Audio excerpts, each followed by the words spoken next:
So yun, good morning po sa lahat mga katrops. Panibagong araw, panibagong vlog na naman tayo. At bibili muna tayo ng ulam para sa Lean Farm.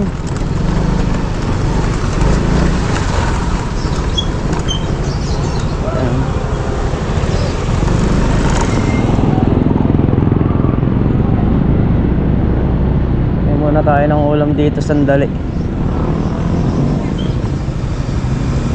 Ay,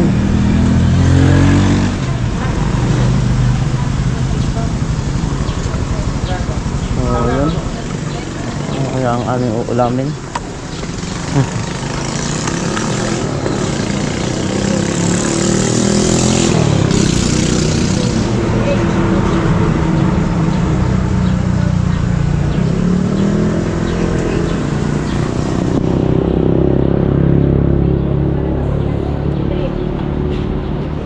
Bangos.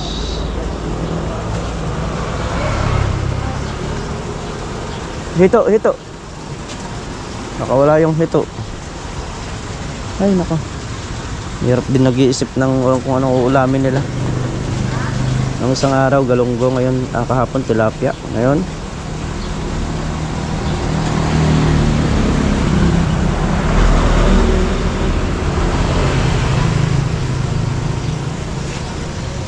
sige na lang tayo.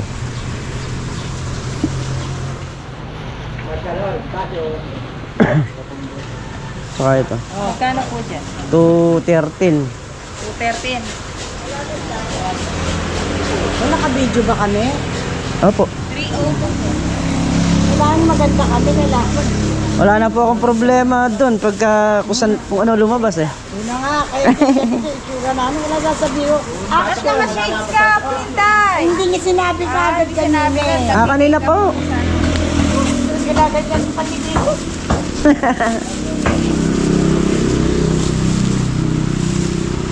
Magkano isa? Piso. 3 ano? 300.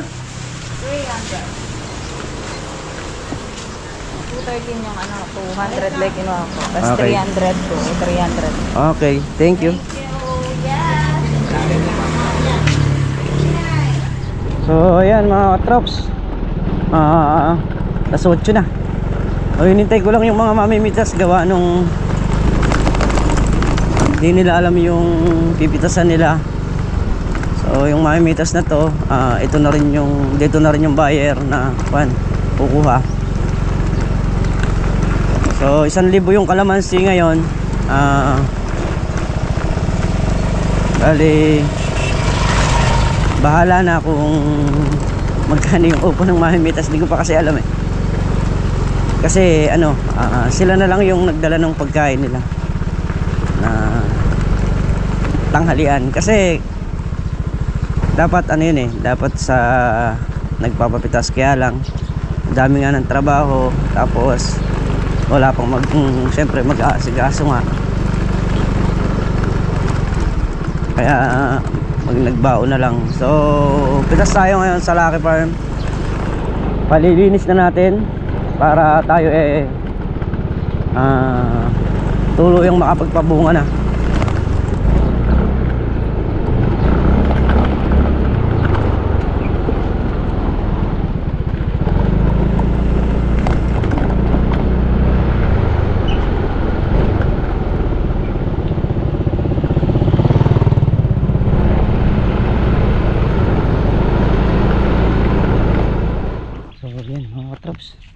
Pinagpidasan nila.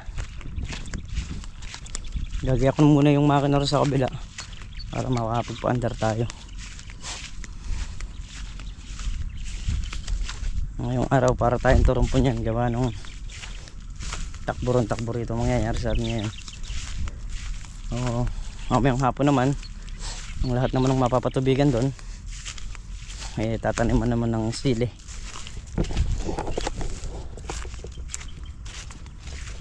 May mga mamimitas nandun pa lang. So kinuha ko lang yung timbangan gawa nung ano to,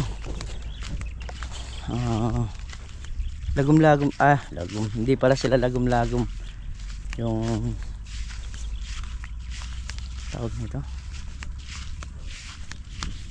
mapipitas ng bawat isa, yung hiwa-hiwalay sila.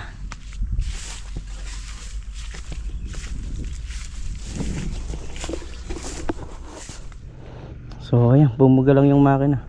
Daligan lang natin tong ano, mga punda.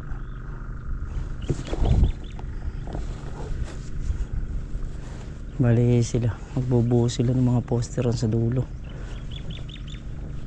So itong sa panigang isasara muna natin bago tayo magbukas doon, para bago iwan tapos na.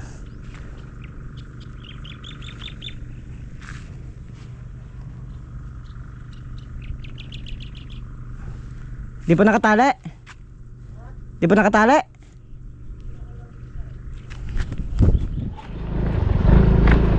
So ayun, dahil naka-prepare na rin sa Lin Farm, ayun na nga, inayos ko na yung makina. So nandun si Mantiaga, siya yung magpapatubig muna ng ano, tapos mamaya tatanim kami. So ibibili ko muna ng merienda, yung mamimitas dito sa kabila sa Lucky Farm, na gawa nung alas 10 na rin, para makapag-merienda yung mamimitas. Yung pagkain lang ang may dala sila sa merienda, kahit pa paano makakabili naman tayo rito. Ayan.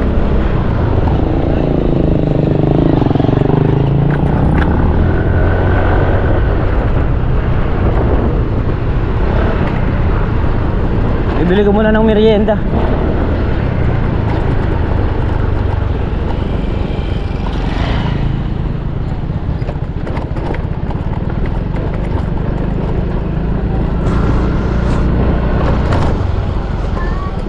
So yan yung merienda naman natin bibilin, kakaltasin na lang natin mamaya doon sa ibabayad sa kalamansi. Abono lang muna tayo ngayon, pero maibabalik naman. Ayan, baka mamaya na naman magtanong bakit ako nagpapamerienda.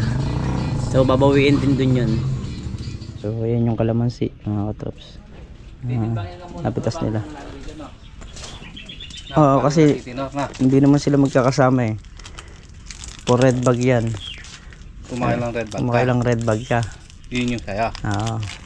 Kung sama-sama, malalagay dito lahat. Pagka tinodon na natin yung mga yan. Oo. Kung lagom-lagom sila. Hindi pala. Data nga ako, pres. So yan, pipili tayo ng kalamansi.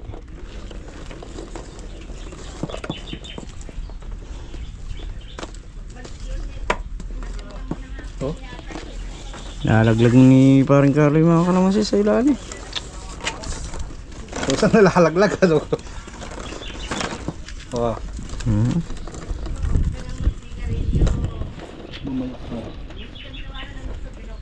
Yan.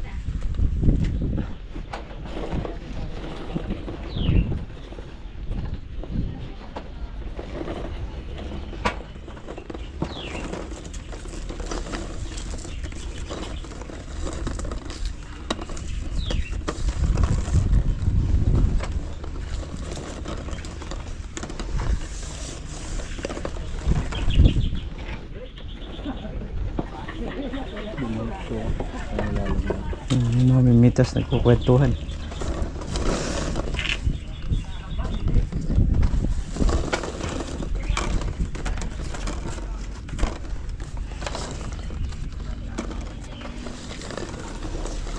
Yun talaga yung ano nila, hanap buhay, yung pamimitas ng kalamansi. So yun. Nang sige, bumunot ka na ng isang puno para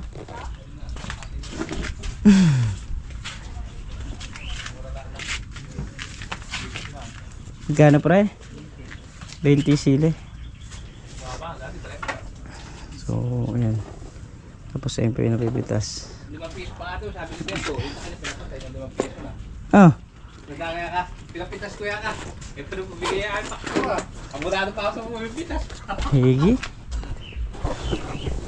Pipiliin natin kasi pinawan lang ng ano to, kabayan dito. Kasi wala pang ano total ito, harang talaga. Wala pang harang yung payangan na yun. So ayan mga kataps, bali tatlong red bag na yung nakakatayo rito. Ayun, may mga pumipitas pa. No, patapos na rin daw sila. Ayan, kagaya niyan, nalinis na yung kalamansi. Pwede na yan, pwede nang pabungahin yan mga katrops. Nangyari na to, nagawa naman natin dito, balibag na naman tayo sa kabila para makatanim naman ng ano, mga sili. Yung bata na yan na katrops, si Tisay. Ayan, so bali nung nasa kabila ako, bata pa yan, iniiwan pa sa kubo. Ngayon grade 2 na. Ito na yung napitas mga katrops, bali nakalda yung mga red bag na yun, pang-anim na tong nandito.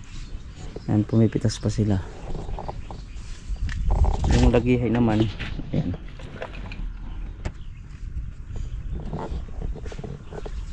Ay, tabayan natin sila.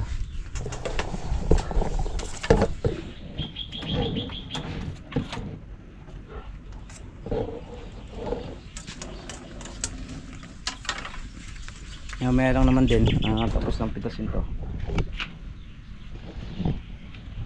So ayun mga katrops, at malinis na yung kalamansi.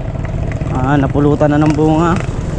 So bali nakapitong red bag, saka 10 kilong good, saka 10 kilong lagihay. Ayan, tapos na sila, tanghali na, pauwi. Tayo naman, punta naman tayo sa kabila.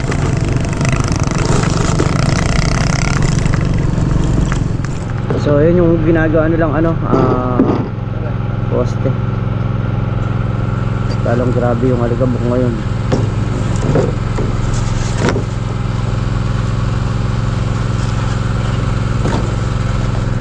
Gumagawa pa si Tol Nariel ng isang forma. Bali nagforma na rin sila doon ng nagtayo na sila ng bakal doon, yung bubuhusan na kagaya nito. Mga posting malalaki. Biglang nagminor yung talagang napakakapal ng alikabok ngayon, lalong grabe. Yung mga traps, tatanin na tayo ng sili. Mga hindi natin nayari kahapon, yariin natin ngayon. Ito lang yung ito muna yung siling panigang mga traps. Hindi naman pwedeng pagsabay-sabayin yung trabaho na may nakabukas pa rito, magbubukas ka ulit. So yari muna namin to bago tanim yung panigang.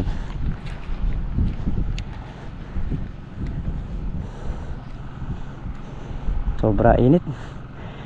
Ay. Ayan, dito na mag-uumpisa. Yan mo lang. Oo, bali pan dalawa na to. Bali, yan huli. Oo. Pero huli yung pinuntahan ko eh. Ayan na nga yung last. Last Dalawa pa nere. Ayun yung kay bilog na yun, yung dinahinaan. May bilog.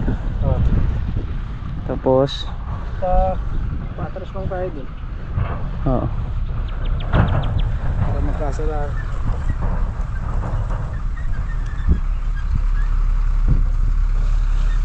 Punta ko sandali si Kuya Mayak para dun sa share nila rito sa sa paahon, sa daan. Ayan pala yung mga lona, dali mo rito para maidugtong dun. So ayan, traps, nakausap natin si Kuya Mayok. Yun nga, share na lang sila mga alikabok. Kaya pag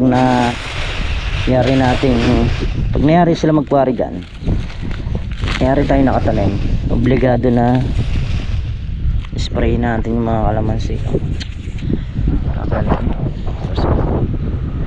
Kung naglalanta ng mga mga kalamansi sa alikabok, obligado maglinis ng dahon. Kaya pang mapapansin nyo, ayan, may damo. So hindi nga natin tinatanggal muna, gawa nung ito yung mga nakakatutok sa daan, pero may kalamansi yan sa gitna pero naabutan pa rin ng alikabok. Masyado alikabok talaga.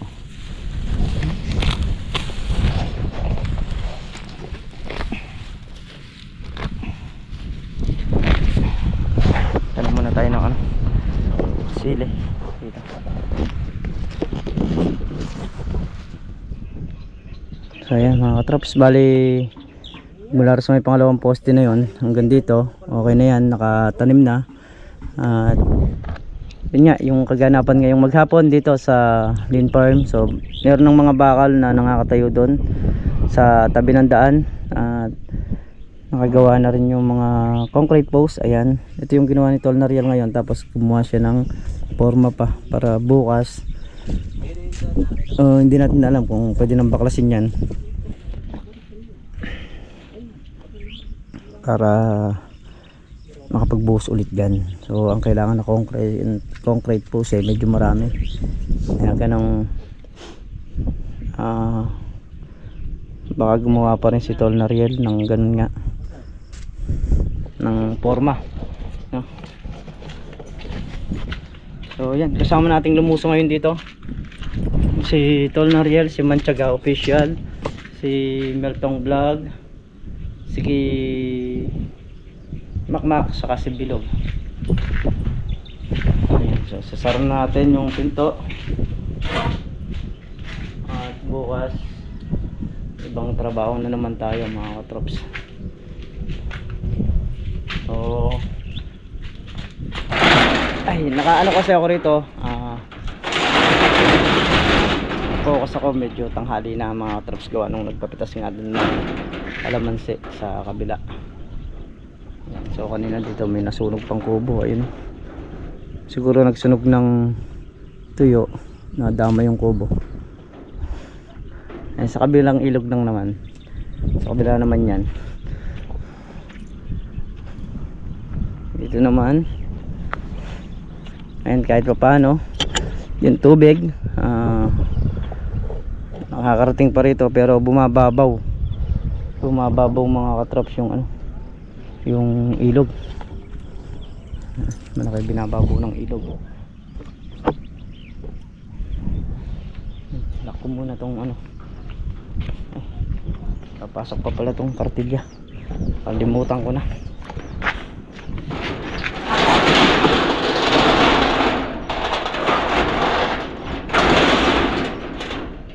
Ayan, bali magkakape muna kami sa likod, tapos uwi na rin kami.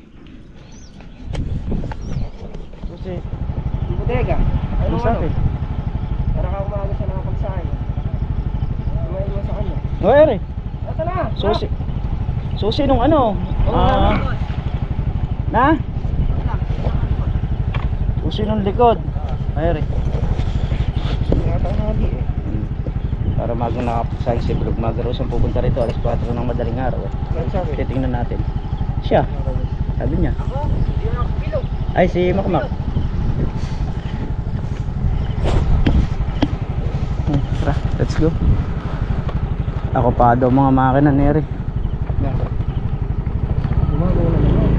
Bumabaw na naman nga. Hindi.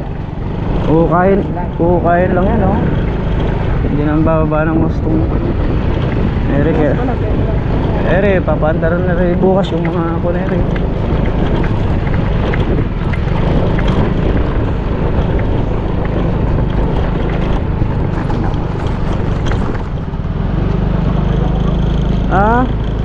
Kasunod ko lang ka ako bigla na wala.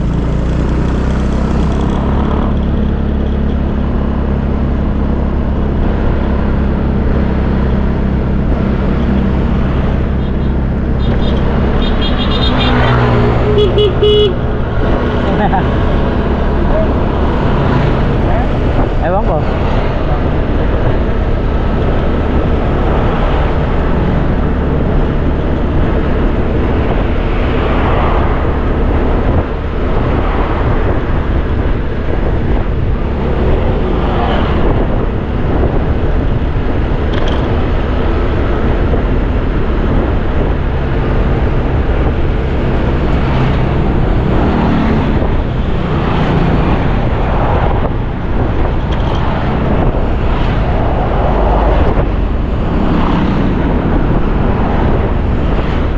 Ayan mga katrops, at dito na nga tayo sa bahay at hanggang sa muli po.